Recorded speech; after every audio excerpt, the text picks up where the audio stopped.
Hey guys, how are you? Welcome into a Thursday morning edition of the Daily Juice Podcast. I'm your host, Matt Perrault, here on BettingPros.com. We are always on YouTube and wherever you get your audio podcast. You guys can subscribe to us on YouTube. You get the video whenever you get it.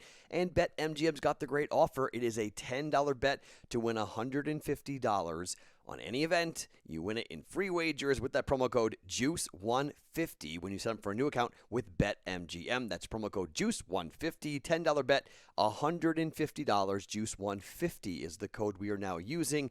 On YouTube, it says right here that I'm the host of the Sharps Report. I am the host of the Sharps Report. We'll fix that for tomorrow. But I'm also the host of the Daily Juice.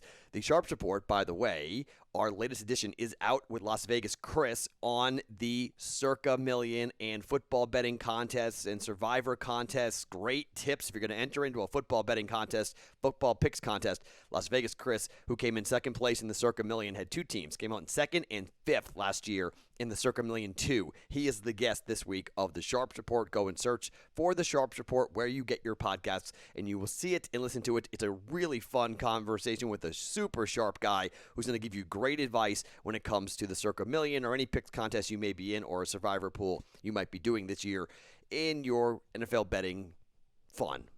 Okay, I know you all want to know who is going to be part of the Daily Juice Circa Million 3 team. But here's the thing.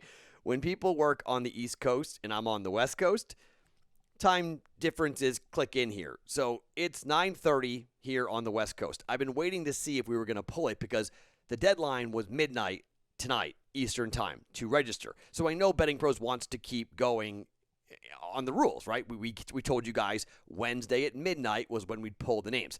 So I waited till after Wednesday, Eastern time at midnight, and I'm getting no answer. So I think everybody's asleep, which is fine. So I know you guys are going to be like, you're going to listen to this and go, okay, who's on the team? We know it's Matt, we know it's D Nizzy, and we know that it's Cold Brewster, but who else? I don't know yet.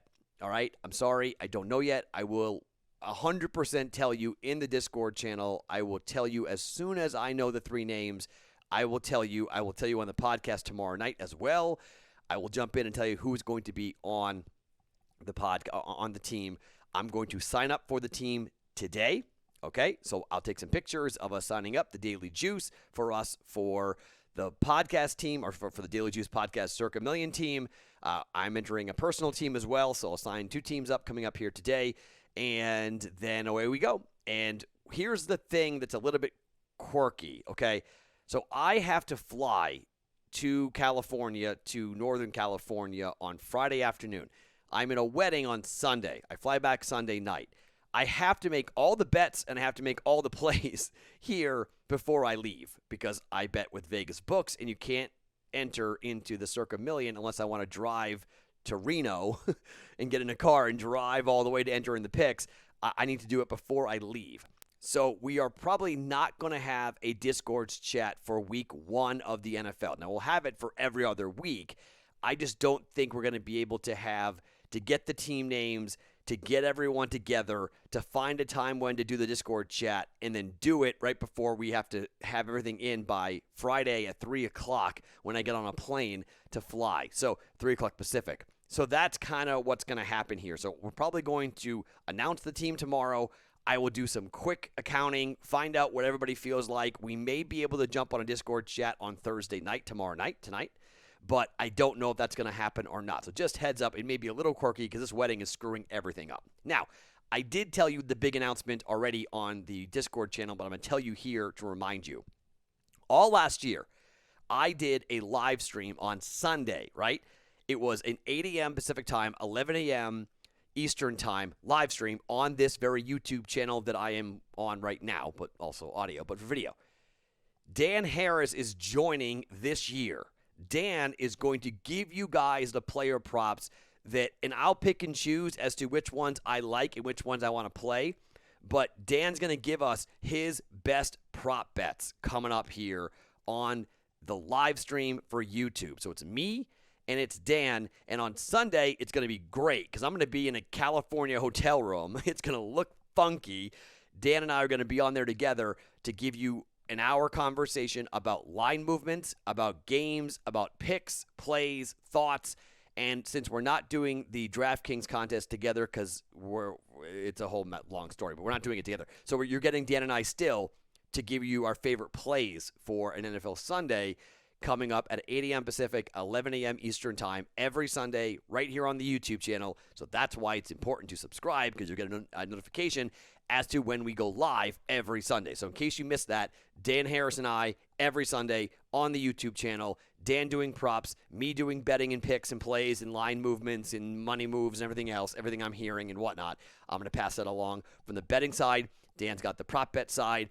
From our projections, from our cheat sheet, the NFL prop bet cheat sheet. You guys can go find that if you want to do some own research, if you would like, on BettingPros.com. Dan's got that for you coming up here for a Sunday. All right, so here's the picks for today's. I'll get to them in 1 second. I've got one college football game to give you, and I have one add-on for tonight, Thursday Night Football, between the Bucs and the Cowboys. But before I do that, let's remind you about our friends over at Bleacher Book. They got a great new game. They've created this great concept that allows you to play against your friends in a league-style betting format to figure out who knows what they're talking about and who doesn't for NFL football. Get rid of those old, boring fantasy leagues. Get in on the action with Bleacher Book. You can create weekly or season-long leagues. Leagues are fully customizable. As the commissioner, you decide the length of the league, max number of players, starting wallet amount, minimum bet requirements, and more. Bleacher Book gives you the thrill of sports betting without losing your shirt. Compete against your friends for betting glory. Go get signed up today. BleacherBook.us. Start creating your league today and use that promo code JUICE20, JUICE20, and get 20% off any Bleacher Book league you create this coming season. That's BleacherBook.us. Big bets, no regrets. JUICE20 for the promo code BleacherBook.us. All right, let's get to the game tonight. You guys know I've already teased the Buccaneers down to 1.5. Now, that was when the number was at 7.5. The number is now 8.5. This number might close at 9. It may close at 9.5, okay? I could bet it right now at 8.5. I am not in love with that. I'm also not in love with prop bets for tonight. It's the first game of the year. There's a lot of funky things that can happen. We don't know. I mean, maybe these teams play much differently than we think. I'm not feeling prop wagering right now. So since I've got a full unit on a two-leg teaser, Bucs and Bills, going, I don't really need to bet, in my mind, in my opinion, I don't need to bet the game to lay the 8.5 points, 9, 9.5, whatever it might be, because we've already teased it down. So I've already got insurance for the backdoor cover, which I think is live for this game.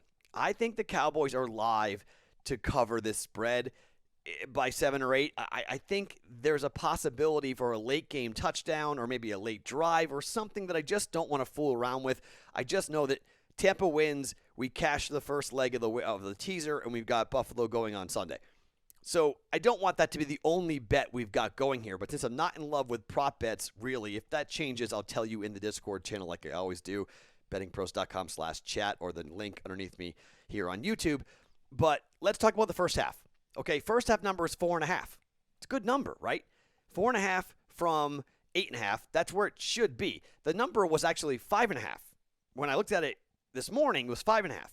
So it came down to 4.5. And I was like, okay. So there's some Cowboy money coming in on the first half. That's interesting.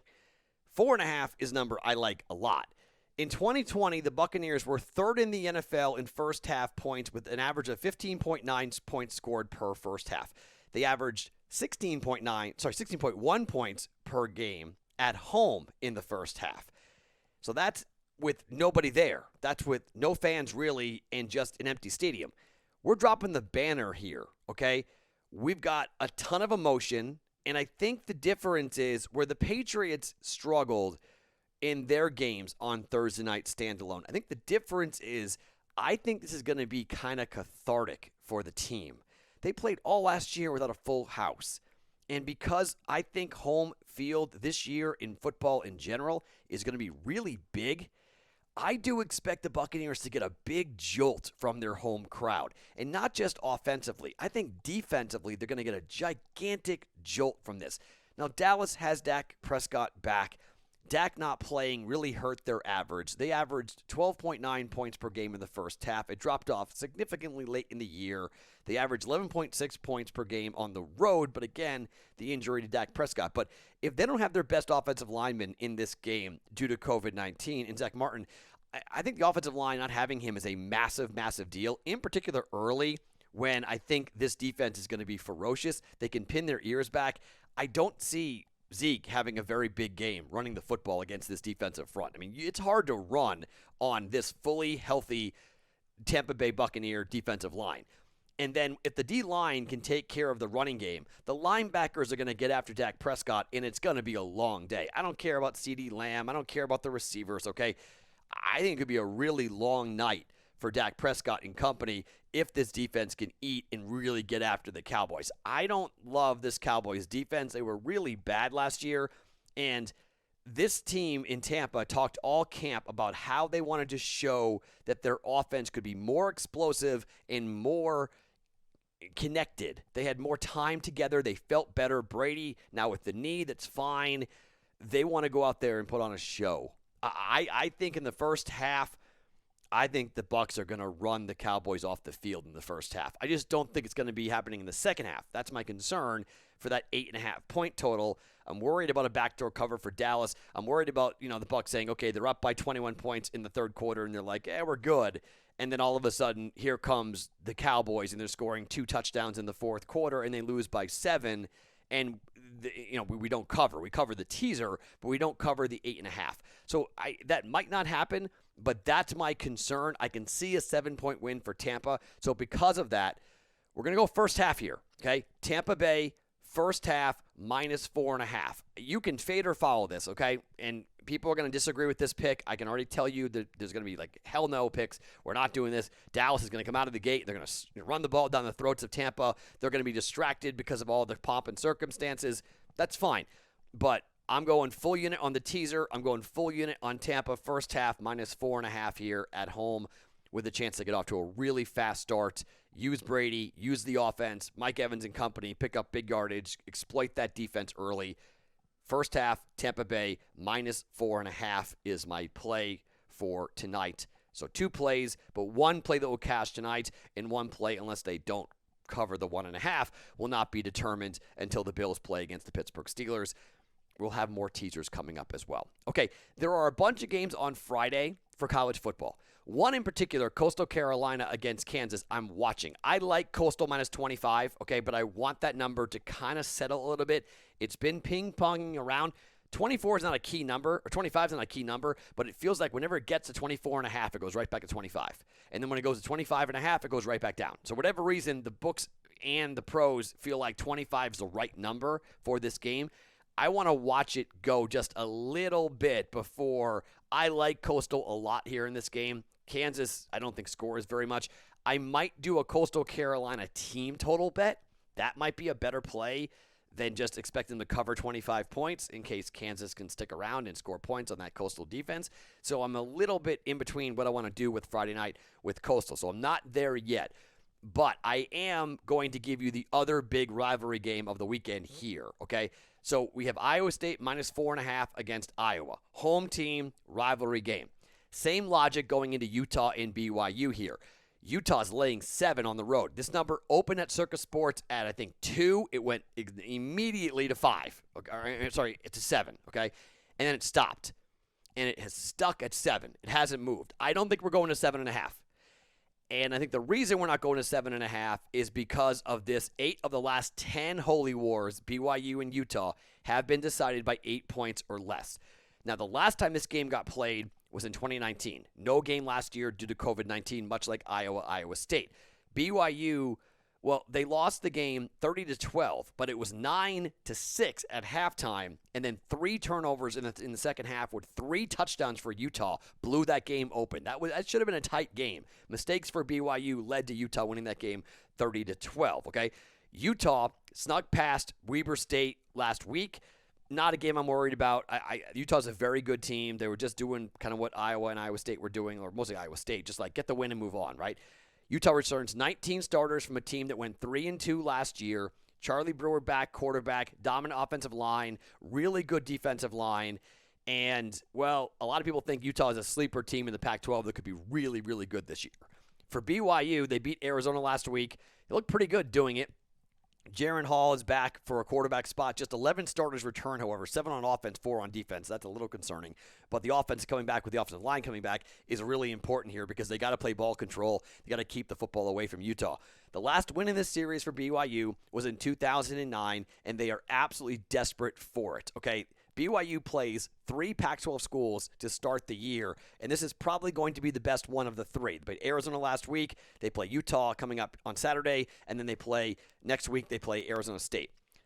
This is a home dog, and the logic I played in week 1, I'm going to carry it over here to game number 2, week 2. I think BYU is going to ride the home atmosphere. I think Provo is going to be ridiculous in this game. I think this team is playing for everything. This is the Super Bowl. They want to snap this streak so badly. I'm not sure they win the game, all right? But like anything, it's BYU and a sprinkle on the money line. I'm taking the +7, 1 full unit on BYU here at home dog, okay?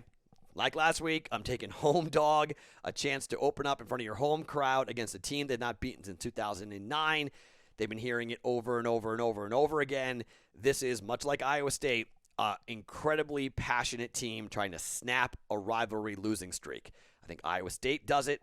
I think BYU has a very good shot at doing it. I'm not sure they win the game outright, but I am going to take the 7 points for 1 full unit. BYU +7, 1 unit up against Utah coming up on Saturday. So those are the 2 big rivalry games, and I love betting rivalry games. Friday night, as I mentioned, we're looking at some games with Utah. I am going to be a little bit lighter on college football this week than I will be on the NFL because of week 1 with the NFL. And I have to go to this wedding, so I got to make plays coming up. So Friday and Saturday's podcasts are going to be, Friday will have a little bit on college. Saturday, I've given you 2 plays already. I may have 1 or 2 more plays in college football. I don't think I'm going to have a big card in college football on Saturday. Just a heads up. I know I'm 13-3-1, but I don't love the card. There's a lot of FBS games. Like UNLV is catching 33.5 points from Arizona State. There's a lot of games like that. I don't like laying numbers like that. It doesn't excite me. I think Arizona State will blow them out and cover, but if they win by 30, is that embarrassing for Arizona State? No. So I'm very worried, if you will, about getting involved heavily here. But I love Iowa State and Iowa. I love BYU and Utah. Late game, Saturday night, 10:30 Eastern time kick. It's going to be a rocking atmosphere. It's going to be awesome. So I like those 2 games. I'll have a play on Friday, probably with Coastal in Kansas, and then we'll see where else I go coming up for Friday and maybe where else for Saturday. And then Sunday is the NFL. And so tomorrow, I'm going to give you a bunch of NFL plays. On Saturday, I'll give you a bunch of NFL plays. And then on Sunday morning, we'll have the live stream. I'll add to whatever plays I may have going on. So I'm going to be very active coming up on Sunday. Pretty big card on Sunday. Not a great card on Saturday, just FYI. Okay? So a couple things about yesterday. So normally I do a recap at the top, and I forgot, so I apologize. But we went 1-1 yesterday. Yankees under cashed. Yankees money line did not. Red Sox team total hit. Project 80 cashes. So 2-1 day, technically a profitable day, but we won't actually get paid till after the year is over. So we got to wait for the year to be over, but we're going to cash that bet. Red Sox over 79.5 wins. I told you that was going to happen, and we've known for a long time. But to do it the way they did it on Hunter Renfroe throwing out a runner at third base when they're protecting a 1-run lead, and he hit a 2-run home run in the bottom of the 8th inning, take a 2-1 lead, and he throws the game-winning putout, that's insane. Hunter Renfroe is what they've been calling him in Boston for that reason. The guy's got an absolute cannon for an arm, and he proved it again for the Red Sox. So they win. Yankees lose. Red Sox are now in first place. They got the first wild card, amazingly enough. It's crazy, but the Yankees are now having to worry about the Blue Jays and the Red Sox, and the Yankees, after that crazy hot start, it's a 3-team race for 2 spots still. And the team with the better pitching may be Toronto. They're pitching so well. Ryu's been phenomenal. Robbie Ray's been great. It's like, oh boy, here comes Toronto, and they very well make the playoffs. It's kind of crazy. They're 4 games back of the Red Sox in the win column, but they're even with the Red Sox in the loss column. So they got to make up 4 games due to COVID and other issues. So we'll see what happens with the Blue Jays. But so it was a 2-1 day yesterday thanks to the Red Sox cashing. Yankees under. Yankees money line did not hit. So technically down the juice, but we're going to be up because of the Red Sox. So I'm counting it as a 2-1 day. So I'm counting it as a winning day. So that's what I'm doing. It's my team. My team won. I'm happy. I'm excited. We go 2-1. Okay. So again, we're going first half -4.5 for Tampa Bay tonight up against the Cowboys. Not probably going to play any props, but I've got the teaser going at the end of the game, -1.5 for Tampa to win. So we got a first half play, got a game play going up here tonight. Have fun. I'll be in the Discord channel watching with you guys. Again, if I add anything, if I find any props that I like, I will sprinkle and tell you about it in the Discord channel. Maybe Dan Harris has got a great prop bet for us he wants to give us. Who knows? And then we'll roll with that coming up here for game 1 of the NFL, dropping the banner. And then tomorrow, the Circa Million 3 team will be unveiled. I promise you, okay? I promise you we will unveil the Circa Million 3 team for us coming up here for today on the Discord channel, bettingpros.com/chat, or underneath me here on YouTube for the link. My name is Matt Perrault. Follow me on Twitter @SportsTalkMatt. Each and every morning, it's the Daily Juice podcast right here on bettingpros.com, always being brought to you by BetMGM.